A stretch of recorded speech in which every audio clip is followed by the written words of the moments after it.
하잖아 조짐과 분짐이 겹칠 때 세상은 아주 Assalamualaikum warahmatullahi wabarakatuh. Nama saya Syafitriani dari kelas PMM 4 semester 5, jurusan Pendidikan Matematika di Universitas Islam Negeri Sumatera Utara Medan. Nah, di video kali ini saya akan sedikit menjelaskan tentang sistem saraf pusat dan sistem saraf tepi.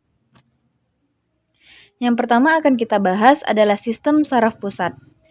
Sistem saraf pusat meliputi otak dan sumsum tulang belakang. Otak dan sumsum tulang belakang ini merupakan organ yang sangat lunak dengan fungsi yang sangat penting sehingga diperlukan perlindungan. Selain tengkorak dan ruas-ruas tulang belakang, otak juga dilindungi lapisan selaput meninges. Nah, bila membran ini terkena infeksi, maka akan terjadi radang yang disebut dengan meningitis. Otak dan sumsum tulang belakang memiliki 3 material esensial, yaitu yang pertama ada badan sel. Badan sel yang membentuk bagian materi kelabu atau yang biasa disebut dengan substansi gisea. Yang kedua ada serabut saraf yang membentuk bagian materi putih atau substansi alba. Dan yang ketiga ada sel-sel neuroglia, yaitu jaringan ikat yang terletak di antara sel-sel saraf di dalam sistem saraf pusat. Meskipun otak dan sumsum tulang belakang mempunyai materi yang sama, tetapi susunannya berbeda.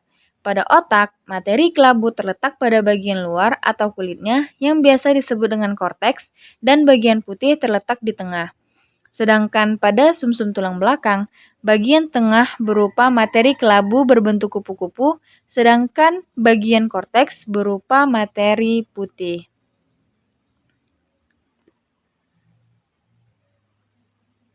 Otak akan kita bahas terlebih dahulu sebelum kita membahas tentang sumsum tulang belakang. Nah, otak mempunyai 5 bagian utama. Yang pertama ada otak besar yang biasa disebut dengan cerebrum. Yang kedua ada otak tengah yang disebut dengan mesencephalon. Yang ketiga ada otak kecil atau yang biasa disebut dengan cerebellum. Yang keempat ada sumsum sambung atau medulla oblongata. Dan yang terakhir ada jembatan Farol atau pons Faroli. Nah, di gambar ini kita dapat melihat bagian-bagiannya. Yang merah adalah gambar otak besar dan ada lapisan putih di atas yang melindungi otak besar yaitu meninges. Nah, meninges itulah tadi yang akan terkena infeksi yang mudah jika terkena infeksi akan terjadinya radang yang disebut meninges tadi.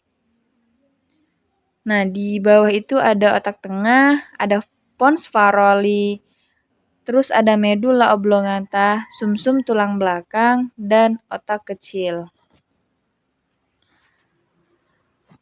Otak besar atau yang biasa disebut dengan cerebrum mengisi penuh bagian depan rongga tengkorak.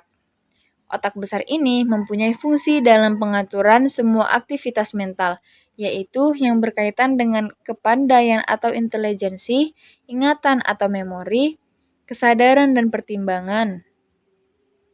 Otak besar merupakan sumber dari semua kegiatan gerak sadar atau sesuai dengan kehendak, walaupun ada juga beberapa gerak refleks otak. Nah, dapat kita lihat seperti inilah gambar otak besar atau cerebrum. Yang kedua ada otak tengah atau mesencephalon. Otak tengah terletak di depan otak kecil dan jembatan Farol. Di depan otak tengah terdapat talamus dan kelenjar hipofisis yang mengatur kerja kelenjar-kelenjar endokrin.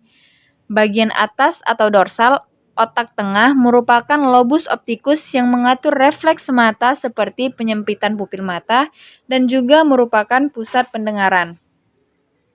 Seperti inilah gambar otak tengah atau mesencephalon.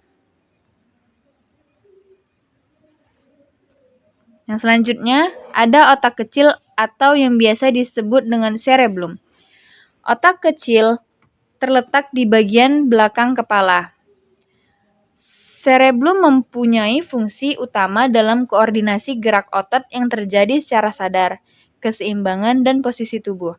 Bila ada rangsangan yang merugikan atau berbahaya, maka gerakan sadar yang normal tidak mungkin dilaksanakan. Kira-kira seperti inilah gambar otak kecil.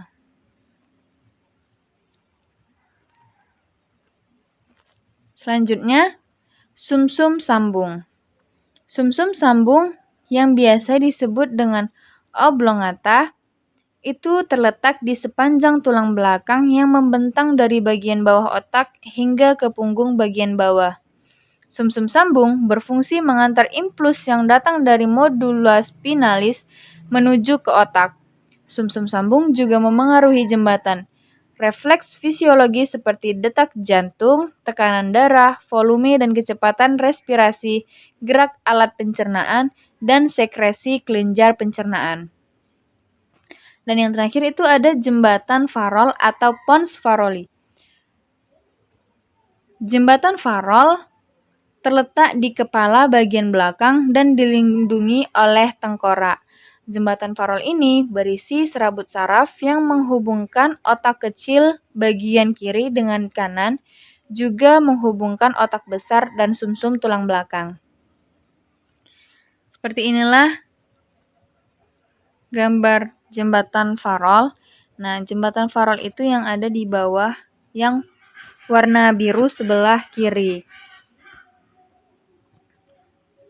Selanjutnya yang akan kita bahas mengenai sistem saraf pusat yang sumsum tulang belakang atau medula spinalis. Nah, pada pemampang sumsum tulang belakang, tampak bagian luar berwarna putih, sedangkan bagian dalam berbentuk kupu-kupu dan berwarna kelabu. Pada pemampang melintang sumsum tulang belakang ada bagian seperti sayap yang terbagi atas sayap atas yang disebut dengan tanduk dorsal dan sayap bawah yang disebut dengan tanduk ventral. Impuls sensori dari reseptor dihantar masuk ke sumsum. Nah, kita lihat di gambar bahwa tadi dikatakan tampak bagian luar berwarna putih. Nah, itulah bagian tepi dia. Warnanya warna putih. Sedangkan di bagian dalam berbentuk kupu-kupu yang berwarna kelabu. Nah, itu dia. Dan di warna kelabu itulah terdapat sayap atas dan sayap bawah.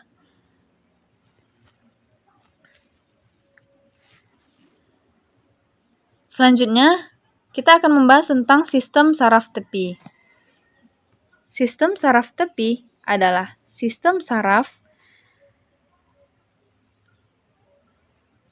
yang di luar sistem saraf pusat untuk menjalankan otot dan organ tubuh.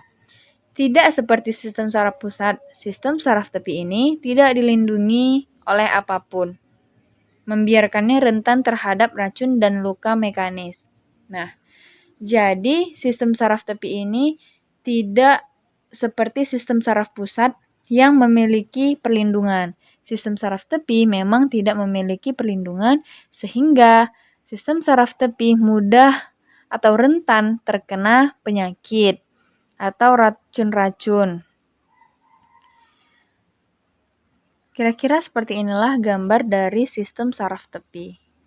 Nah, ini adalah gambar sistem saraf tepi yang terdiri dari sistem saraf kepala dan sistem saraf tulang belakang. Mungkin hanya ini yang dapat saya sampaikan mengenai sistem saraf pusat dan sistem saraf tepi. Lebih dan kurangnya saya mohon maaf. Dan semoga video ini dapat bermanfaat untuk kita semua. Sekian dari saya. Assalamualaikum warahmatullahi wabarakatuh.